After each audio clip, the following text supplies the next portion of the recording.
अगर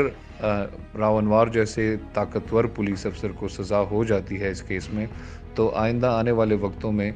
फाटा के लोगों को इस तरह की बेदर्दी से कत्ल करना तो दूर, उनको वैसी हरास करने में भी पुलिस वालों को झिझक होगी और वो इस बारे में सोचेंगे कि फाटा के लोग जो हैं वो अपने हुकूक का वो अपनी आवाज़ बुलंद कर सकते हैं, अपनी हुकूक का डिमांड कर सकते हैं। हिजबुल्लाह महसूद के कातिल की गिरफ्तारी का भी मुतालबा हो रहा है, लेकिन जो ज्यादातर अफराद हैं वो मिसिंग पर्संस के लवाकीन हैं।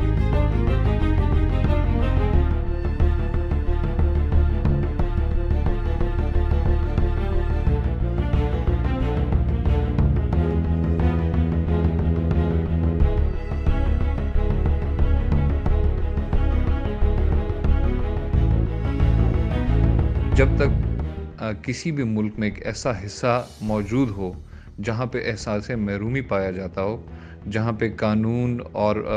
आइन की बालादस्ती ना हो, तब तक बाकी मुल्क में उसकी रिपरकशंस को हम रूल आउट नहीं कर सकते।